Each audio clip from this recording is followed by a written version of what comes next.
We have a hotline that we put out in the community for folks to call in emergencies and situations that are after hours or on weekends.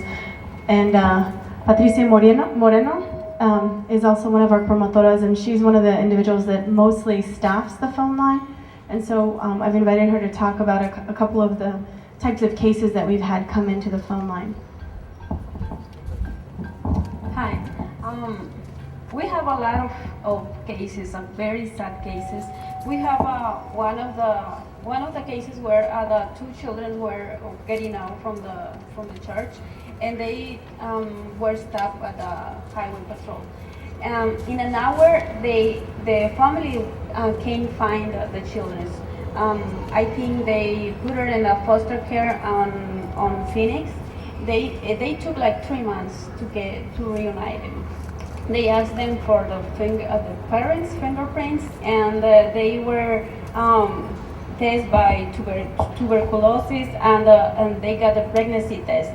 One of the children were 13, and the other one were 9 years old. And they were allowed just to make one call per week. And the parents were really, really, really scared to talk about the case. We have another cases that the parents were pulled out on the streets, and they took by the border patrol, and the kids were crying in the streets. Now we have 2 cases, and that the children are living with the aunts or grandpas because we don't know what happened with the parents.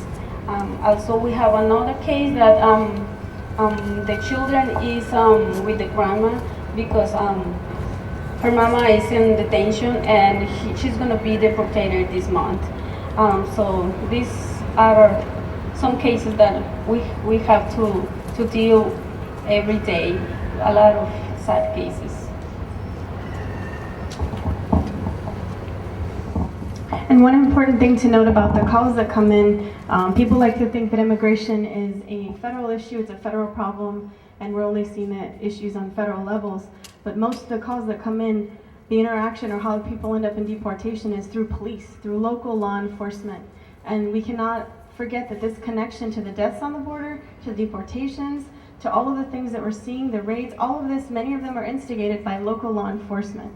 And it's absolutely important, imperative that we make those connections and that we challenge state efforts like Arizona's, Alabama, Georgia, all of the others that are replicating the anti-immigrant laws that are being passed, and make that connection that when a police officer calls ICE or calls Border Patrol, it's not just that person is going to get picked up or taken away. You're talking about a family that is destroyed, that's separated, that may take years to reunite if they're able to reunite, or individuals who actually may die in that crossing process again. And so it's really, it's a connection that, no offense to the media, but nobody makes. Nobody's making that connection, and we cannot let local law enforcement off the hook. And they also need to understand the effects of what happens when they are contacting Border Patrol, when they're calling ICE, because these kinds of things have ripple effects and are destroying families and are affecting not just immigrants and migrants, but U.S. citizen children. Thank you.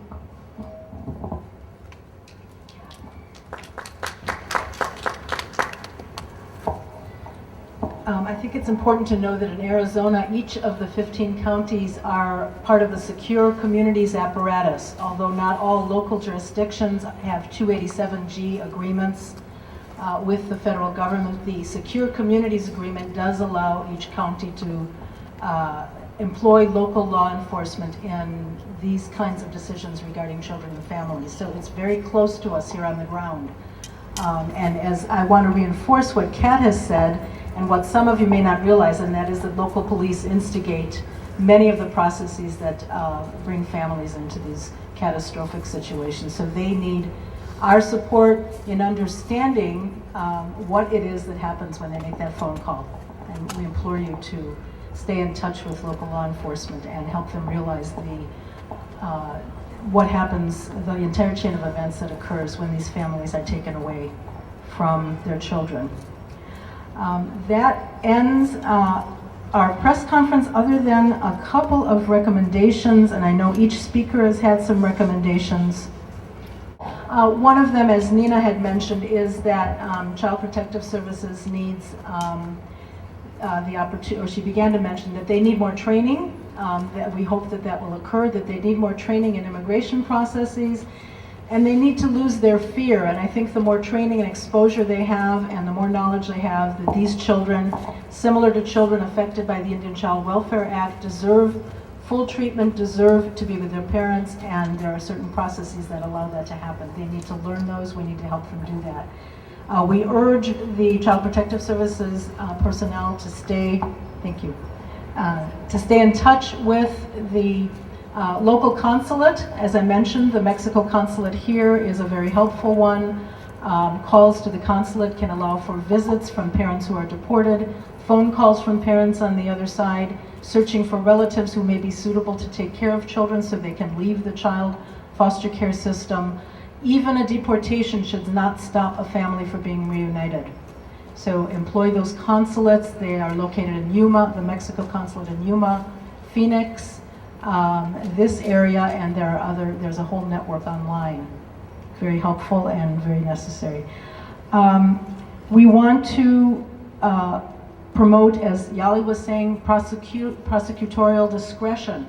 Much more use of that. You recall that last August or the end of July, the administration said there were 300,000 cases they wanted to review individually because many of them were not ones that would merit deportation ordinarily. Crimes were so insignificant that people would be released from detention. We urge you to write letters to your congressional representatives to start implementing that process. That has not really been implemented yet, and many of the people caught in that process, in that 300,000, are people that we've met at Eloy and at other locations.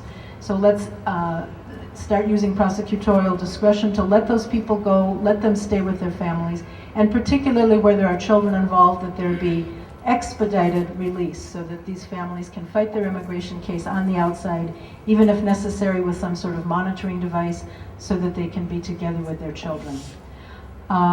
Finally, we want to make sure that, let me just get to that lawyers in our community be supported in working with the juvenile court as well as Child Protective Services in offering remedies for youth who are unable to reunite with their parents. Unfortunately, there is that population that is either here on their own or that are no longer able to reunite with deported parents. They are eligible for specific legal remedies, including special immigrant juvenile status, SIJS, as well as a number of visas. And these need to be promoted. These are able to be employed in the juvenile court. The juvenile court is becoming more aware of them. It's very important that Child Protective Services and community advocates press the state and the judicial system to employ immigration attorneys on a regular basis so that they can consult with our child protective system so that they can provide these remedies to these deserving youth. Thank you very, very much for your attention and for your participation.